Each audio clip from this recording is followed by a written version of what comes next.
I'm gonna be totally honest with you. I don't believe that saying affirmations in front of the mirror will fix any of your insecurities or any of your problems. And if affirmations and being in front of the mirror and saying, oh, you are loved, and I love my body, and all these things, if those help you, and if that does good things to you, and it fixes all your problems, then go do it. That's amazing. I literally envy you because I wish that would work for me. But because it doesn't work for me, I had to find another way to get rid of my insecurities. And that's what I want to share with you. Because I know that there's a lot of people out there who do these affirmations in front of the mirror and then they realize nothing's changed.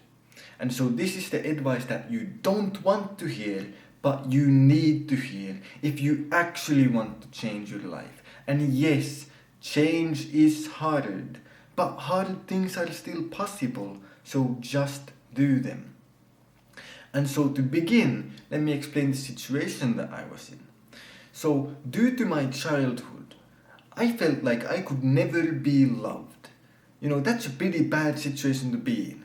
I literally felt like I would never be loved by anyone. That's what my insecurity was. And how I got rid of it was not through saying affirmations in the mirror like I talked about. Because yes, I could go in front of the mirror and say, you are loved and wow and all these things. And the moment I would walk away from the mirror, you know what? Reality would hit me in the face. I would look around and I wouldn't see the love anywhere. And so, it did not work. The affirmations did not work. But after, years of that, I realized and I fixed the problem. I don't have that insecurity anymore. I know that I can be loved. And how I know that is by simply building the track record of proof to literally prove my belief wrong. My belief that I couldn't be loved. I proved it wrong with a track record of proof. And so now every time, even if for 1 second doubt in my mind comes to the fact that I could be loved, I can always remember to the times where, I remember that woman approached me. This woman literally embraced me in her love. And that other woman asked me out for lunch. I can remember back to these things. And I have the track record to prove the belief wrong. And now I know that I can be loved. And so, yes, it took years of hard work and effort of putting myself in social situations that felt uncomfortable, that I was not used to. But that's what it takes to get better. And when you get really good at those social situations, all of a sudden people start liking you. And yes, it took years in the gym to get in shape. And then people would look at you and be like, oh, that guy is actually attractive. You don't grow a bicep like this in one day. And so, yes, it takes years. It takes years. Sometimes it could take decades. But those years and decades will go by in the exact same amount of time no matter what you do. So you might as well use them for, getting rid of the problems. You might as well use them to do the correct things. And so, the earlier you plant the seeds, the earlier the flower blooms. The earlier you start working on your goals, the earlier you reap the rewards. And so, if you're, let's say, overweight right now, and you're insecure about the fact that you are overweight, and you're like, oh no, I want to lose weight. Yes, you can go in front of the mirror and say affirmations about, I love my body. And if that helps you, go for it. Do it. Amazing. But if that doesn't work for you, then, the only option that you have left is to simply go to the gym or do sports or go jogging or do some sort of exercise, and it's to go on that diet and it's to do the hard things. But after a few years of hard work, you will have the track record to prove that you are not overweight anymore. And then you can look at yourself in the mirror and you'll be like, oh, I'm not overweight. And then you won't have the insecurity anymore. And when people start asking you, how did you get in such good shape? How did you grow that big bicep? What workout program do you use? What was the diet that you ate to get that? When you do those things and you get those experiences, once again, the insecurity simply disappears because you have the track record to prove it wrong. And when you have the track record to prove those insecurities wrong, they literally disappear for good, forever.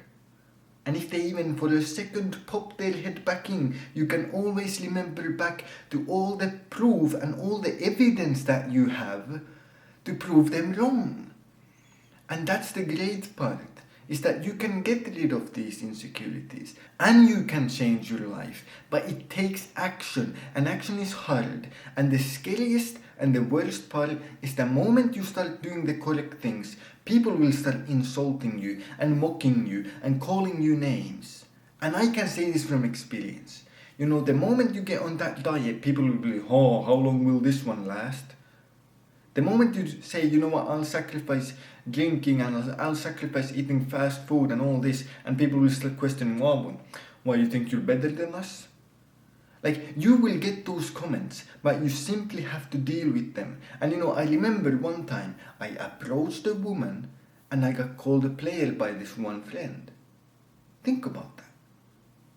And those are the moments that will shock you. But when you're in that moment, you simply have to remember that they are wrong and you are right. The reason why they mock you, the reason why they insult you, the reason why you go and approach an attractive woman and you get called a player by some friend or someone is not because you're doing the wrong thing. It's because you are doing the right thing. But you doing the right thing reminds everyone around you that they are too scared to do the right thing. They're too scared to approach women. They're too scared to get on the diet, and they're too lazy to go to the gym, and they're too scared to do these things. And so the fact that you are brave enough to do them reminds them that they are cowards and you are the hero that they want to be. And when it's like you're in a pit and the moment one person starts climbing out of the pit to escape, everyone else starts dragging you back down because they're too scared that soon enough they will be in that pit alone. And that's why they insult you. That's why they will call you names. That's why they will question your actions and they will do all of these things. But be reminded that when you're on that journey to improve yourself, people will question your actions. People will not understand you. And that's fine, because as long as you know that you're in the right, that's enough. And deep down, everyone around you knows that you're in the right.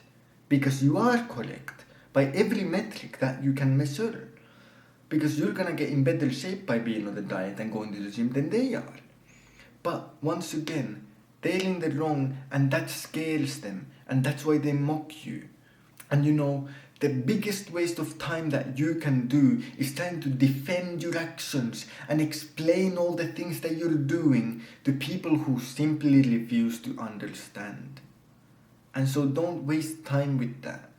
And in the end, it won't even matter if people mocked you. There will be no one to judge you on your deathbed except God Almighty. And trust me, God Almighty is not gonna judge you and punish you and mock you and insult you. He's gonna be proud of you, and He's gonna reward you for being brave enough to chase the dreams that He showed you. So even though change is hard, it is possible. And because hard things are still possible, you just have to go and do it. So chase your dreams, stay disciplined, and have a fantastic day.